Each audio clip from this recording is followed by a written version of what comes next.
ಪವಿತ್ರ ಗೌಡ ನಟ ದರ್ಶನ್ ಸಹವಾಸದಿಂದ ದೊಡ್ಡ ಹೆಸರು ಪಡೆದಂತಾಕೆ.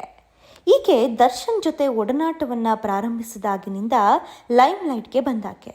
ಅದಾದ ನಂತರದಲ್ಲಿ ತಾನೇ ದರ್ಶನ್ ಜೊತೆಗಿನ ಒಂದಷ್ಟು ಫೋಟೋಸ್ಗಳನ್ನು ಶೇರ್ ಮಾಡಿಕೊಂಡು ನನ್ನ ಮತ್ತು ದರ್ಶನ್ ಅವರದ್ದು 10 ವರ್ಷಗಳ ಸಂಬಂಧ ಅಂತ ಅದಕ್ಕೊಂದು ಅಧಿಕೃತ ಮುದ್ರೆ ಹೊತ್ತುವಂತ ಪ್ರಯತ್ನ ಮಾಡಿದರು. ಸಮಸ್ಯೆಗಳು ಶುರುವಾಗಿದ್ದೇ ಅಲ್ಲಿಂದ ನೋಡಿ. ಯಾವಾಗ ಪವಿತ್ರ ಗೌಡ ಅಧಿಕೃತವಾಗಿ ತಮ್ಮ ಸಂಬಂಧವನ್ನು ಜಗಜ್ಜಾಹೀರು ಮಾಡೋದಕ್ಕೆ ಮುಂದಾದರೂ ಆಗ ವಿಜಯಲಕ್ಷ್ಮಿ ಕೂಡ ಸಿಡಿದಿದ್ರು. ಆಗ ವಿಜಯಲಕ್ಷ್ಮಿ ಕೂಡ ತಮ್ಮ ಇನ್ಸ್ಟಾ ವಾಲ್ನಲ್ಲಿ ಒಂದು ಪೋಸ್ಟ್ ಹಾಕ್ತಾರೆ.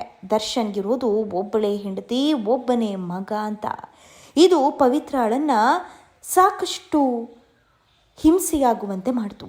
ಆನಂತರ ಪವಿತ್ರ ಗೌಡ ಮೇಲಿಂದ ಮೇಲೆ ಪೋಸ್ಟ್ಗಳನ್ನು ಹಾಕೋದ್ರ ಮೂಲಕ ದರ್ಶನ್ ಮೇಲೆ ತನ್ನ ಹಕ್ಕೇನು ಅನ್ನುವಂಥದ್ದನ್ನು ಸಾಬೀತುಪಡಿಸೋಕೆ ಹೋದರು. ಈ ನಡುವೆ ವಿಜಯಲಕ್ಷ್ಮಿ ಕೂಡ ಬಹಳಷ್ಟು ಪೋಸ್ಟ್ಗಳನ್ನು ಶೇರ್ ಮಾಡ್ತಾ ಇದ್ರು. ಆದರೆ ನಾನು ಇದ್ಯಾವುದಕ್ಕೂ ತಲೆ ಕೆಡಿಸ್ಕೊಳ್ಳೋದಿಲ್ಲ ಅಂತ ದರ್ಶನ್ ವೇದಿಕೆ ಮೇಲೆಯೇ ಬಹಳ ಸ್ಪಷ್ಟವಾಗಿ ಹೇಳಿದರು. ಇದೆಲ್ಲ ಆದ ನಂತರ ಪವಿತ್ರ ಗೌಡ ದರ್ಶನ್ ಅವರ ಫ್ಯಾಮಿಲಿ ಜೊತೆ ಇರುವಂಥ ಫೋಟೋ ಒಂದು ವೈರಲ್ ಆಗಿದ್ದು, ದರ್ಶನ್ ಅವರ ತಾಯಿ ಮತ್ತು ಅಕ್ಕ ಪವಿತ್ರ ಗೌಡರನ್ನು ಅಕ್ಸೆಪ್ಟ್ ಮಾಡ್ಕೊಂಡು ಬಿಟ್ರಾ ಅನ್ನುವಂಥ ಒಂದಿಷ್ಟು ಪ್ರಶ್ನೆಗಳು ಕೂಡ ಉದ್ಭವವಾಯಿತು. ಆದರೆ ಈಗ ನೋಡೋದಾದರೆ ದರ್ಶನ್ ಅವರ ತಾಯಿಯಾಗಲಿ ಅಥವಾ ಅಕ್ಕ ಆಗಲಿ ಪವಿತ್ರ ಗೌಡ ಅವರ ಸಂಬಂಧದ ಬಗ್ಗೆ ಯಾವುದೇ ಮಾಹಿತಿ ಇರಲಿಲ್ಲ.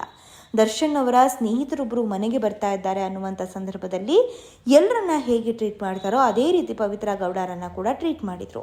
ಅದೇ ರೀತಿ ಫೋಟೋ ಒಂದನ್ನು ತೆಗೆಸ್ಕೊಂಡಿದ್ದು ಬಿಟ್ಟರೆ ಇನ್ಯಾವುದೇ ಸಂಬಂಧವಿಲ್ಲ ಅನ್ನೋದನ್ನು ದರ್ಶನ್ ಅವರ ಅಕ್ಕ ಮತ್ತು ತಾಯಿ ತಮ್ಮ ಆಪ್ತರ ಬಳಿ ಹಂಚಿಕೊಂಡಿದ್ದಾರೆ.